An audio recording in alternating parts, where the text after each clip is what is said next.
गर्भमा रहँदा बच्चाको कुन महिना कुन कुन अङ्ग बन्दछ? पहिलो 1 महिनादेखि 9 महिनासम्मको सम्पूर्ण विकासक्रम विस्तृत रूपमा बताउन गइरहेको छु। भिडियो लामो छ, पूरा विवरण हेर्नुहोला। यो जानकारी तपाईको लागि महत्त्वपूर्ण पनि हुन सक्छ।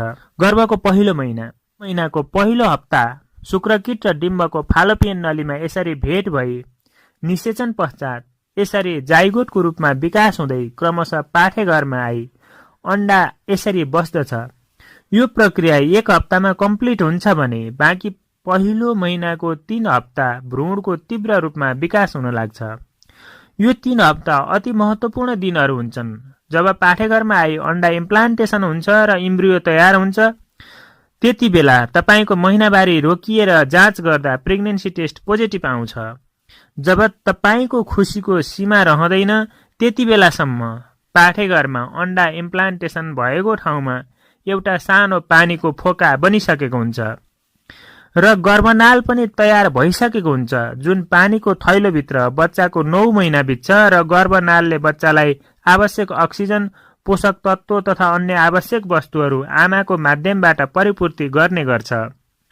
यसै समयमा बच्चाको स्पाइनल नली जुन मस्तिष्कसँग जोडिएको हुन्छ त्यसको पनि विकास सुरु हुन्छ। यो पहिलो महिनामै बच्चाको अनुहार पनि बन्न सुरु गर्छ र आँखा बन्नको लागि कालो कालो टिक्का देखिन्छ।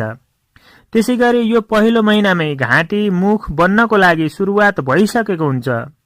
पहिलो महिनाको अन्त्यतिर रगतका कणहरू बन्न सुरु गर्छन् र रक्तनली र मुटुको पनि विकास भइरहेको हुन्छ। पहिलो महिनाको अन्तिम समयतिर एउटा सानो मुटु तयार हुन्छ र धड्कन सुरु गर्छ। यति बेलासम्म भ्रूण लगभग 1/4 इन्च लामो वा एउटा चामलको दाना जत्रो अवस्थामा विकास भइसकेको हुन्छ। गर्भको दोस्रो महिनामा बच्चाको अनुहार बन्ने क्रम लगातार भइरहेको हुन्छ। त्यसै समयमा बच्चाको पुच्छर पनि देखिन्छ, तर गर्भ अवधि बढ्दै जाँदा पुच्छर बिस्तारै हराउँदै जान्छ। दोस्रो महिनामा भ्रूणको शरीरमा नरम हड्डी कार्टिलेजको विकास हुन लाग्छ र हात, घाँटी र ढाडको भाग पनि छुट्टिन लाग्छ। यति विकासक्रम हुँदै बच्चा पाठेघरमा चल्न लाग्छ, तर आमालाई थाहा हुँदैन। दोस्रो महिनामै छालामाथि कान बन्नको लागि छालाका फोल्डहरू तयार हुन लाग्छन् र बिस्तारै हात र खुट्टाहरू पनि बन्न सुरु गर्छ। यही दोस्रो महिनामै बच्चाको हात तथा खुट्टाका औँलाहरू बन्न तयार भइरहेका हुन्छन् भने आँखा पनि बनिरहेको हुन्छ। यही दोस्रो महिनामा मेरुदण्ड टाउको पनि विकास भइरहेको हुन्छ। दोस्रो महिनाको अन्त्यतिर पाचन प्रणाली र सेन्स अर्ग्यानहरूको पनि विकास सुरु हुन्छ।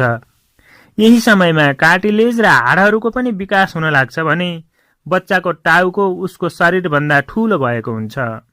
तेस्रो महिनामा बच्चाको काँध, हात तथा खुट्टाका औँलाहरू पूर्ण रूपमा छुट्टिसकेका हुन्छन्। यसै क्रममा बच्चाले मुट्ठी पार्न तथा खोल्न सक्ने हुन्छ। औँलाहरूमा नङको विकास हुन लाग्छ भने बाहिरी कानको आकार पनि बन्न लाग्छ। अब बच्चाको दाँत आउने भाग र प्रजनन अङ्गको पनि विकास हुन लाग्छ। 3 महिनाको अन्त्यसम्म बच्चाको प्राय सबै अङ्गको स्वरूप निर्माण भइसकेको हुन्छ। मूत्र प्रणाली, लिभरले पनि काम गर्न सुरु गर्छ र 3 महिनाको अन्त्यसम्म शिशु लगभग 4 इन्च लामो र वजन 28 ग्राम बराबरको लगभग भइसकेको हुन्छ। गर्भको चौथो महिनामा बच्चाको मुटुको धड्कन डोप्लर मेसिनबाट सुन्न सकिन्छ। हात तथा खुट्टाका औँलाहरू राम्ररी छुट्टिसकेका हुन्छन्। आँखाको परेला, नङ र कपालको पनि विकास सुरु भइसकेको हुन्छ। यही चौथो महिनामै बच्चाले अनुहार खुम्च्याउन, आफ्नो औँला चुस्न सक्ने हुन्छ। यही बेला बच्चाको लिङ्ग पनि पूर्ण रूपमा विकास भइसकेको हुन्छ, जुन अल्ट्रासाउन्ड गरेर हेर्न सकिन्छ। यसै समयमा बच्चाको लम्बाइ लगभग 6 इन्च तथा तौल 130 ग्राम जति पुगेको हुन्छ। गर्भको 5औं महिना। यो 5औं महिनामा शिशु पेटभित्र घुम्न सुरु गर्छ, किनकि बच्चाको मांसपेशीको विकास हुनको लागि बच्चा घुम्ने गर्दछ, जुन गर्भवतीले अनुभव गर्न सक्छिन्। तर पहिलो पटकको गर्भवतीलाई कहिलेकाहीँ थाहा नहुन पनि सक्छ। यो पहिलो पटक बच्चा चलेको अनुभव आमाले गर्नुलाई क्विकेनिङ पनि भनिन्छ। अब यो 5औं महिना बच्चाको टाउकोमा कपाल उम्रन सुरु गर्छ। बच्चाको ढाडमा, काँधमा पनि हल्का रौँहरू देखिन थाल्छन्। यो रौँहरूले बच्चालाई सुरक्षा प्रदान गर्दछ। यस समयमा बच्चाको लम्बाइ लगभग 10.5 इन्च र तौल लगभग 350 देखि 400 ग्राम जति भएको हुन्छ। बच्चाको छालाको रङ पारदर्शीबाट गुलाबी हुँदै रातो भइरहेको हुन्छ। यो समयमा बच्चाका ओठहरू राम्ररी छुट्याउन सकिन्छ भने बन्द ढकनीभित्र आँखा घुमाउन तथा चलाउन सुरु गर्दछ। अहिलेसम्म तपाईले बच्चा चलेको अनुभव गर्नुभएको छैन भने चिन्ता नलिनुहोस्। 6औं महिनामा बच्चा निश्चित रूपमा चलेको थाहा पाउनुहुनेछ। गर्भको 6औं महिना। 6औं महिनामा बच्चाको छाला हल्का गुलाबी रङबाट रातोपना बढ्दै गएको हुन्छ। छालाको फोल्डहरू पनि देखिन थाल्छन् तथा पारदर्शी छालाको कारण नसाहरू पनि देखिन थाल्छन्। बच्चाको हातका औंला तथा खुट्टाका औंलाहरूको निशान पनि देखिन्छ। त्यसैगरी आँखाको ढकनी खुल्न लाग्छ र बिस्तारै बच्चाले आँखा हेर्छ र आवाजप्रति धेरै संवेदनशील हुन लाग्छ। यसैगरी बच्चालाई बारुले लाग्ने क्रम पनि सुरु हुन्छ र आमाले स्पर्श गरेको तथा आमाको आवाज बच्चाले पहिचान गर्न पनि सक्छ र बाहिरको आवाजमा धेरै चाँडो प्रतिक्रिया दिन सक्छ।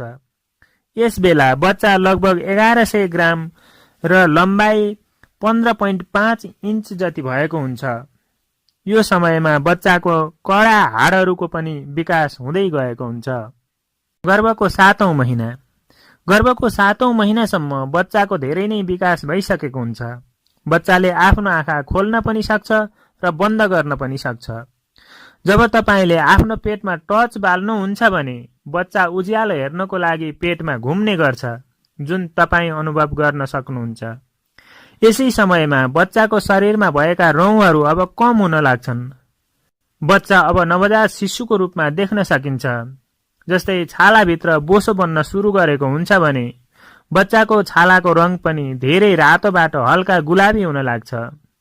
टाउकोका हाडहरू क्रमशः जोडिने अवस्थामा हुन्छन्। 1800 देखि 1900 ग्रामसम्म बच्चाको तौल पुगिसकेको हुन्छ भने लम्बाइ 17.2 इन्च जति भएको हुन्छ। गर्भको 8औं महिना। गर्भको 8औं महिनामा 2.3 केजीदेखि 2.5 केजीसम्म बच्चाको तौल भएको हुन्छ भने लगभग 18 इन्च लम्बाइ भएको हुन्छ। 8औं महिनापछि बच्चाको तौल प्रतिदिन 28 देखि 30 ग्रामको दरले बढ्दै जान्छ। यस समयमा तपाई पेट हेरेर भन्न सक्नुहुन्छ बच्चा कताबाट कता चलिरहेको छ भनेर। यो समयमा बच्चाको टाउको तलतिर आउन सुरु गर्छ र 8औं महिनाको अन्त्यसम्म टाउको तल फिक्स भइसकेको हुन्छ, जुन नर्मल डेलिभरी हुने पहिलो संकेत हो।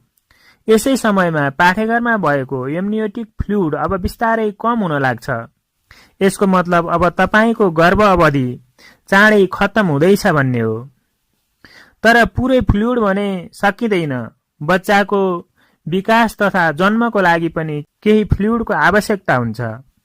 गर्भको 9औं महिना। गर्भको 9औं महिना प्रवेश गर्नुभएकोमा तपाईलाई धेरै धेरै बधाई छ। अब तपाईको लेबर पेन सुरु हुन सक्छ वा पानीको थैला फुट्न सक्छ। यस्तो बेला तपाईले तुरुन्त डाक्टरको सल्लाह लिनुपर्छ। यो समयमा बच्चाको पूरा विकास भइसकेको हुन्छ। बच्चाको ओजन 2.5 केजीदेखि 3.5 केजीसम्म हुन सक्छ। डाक्टरले चेक गरिसकेपछि तपाईलाई नर्मल डेलिभरी हुन्छ वा अपरेसन गर्नुपर्ने हुन सक्छ। अवस्था हेरी डाक्टरले भन्दछन् र आवश्यक तयारी गर्दछन्।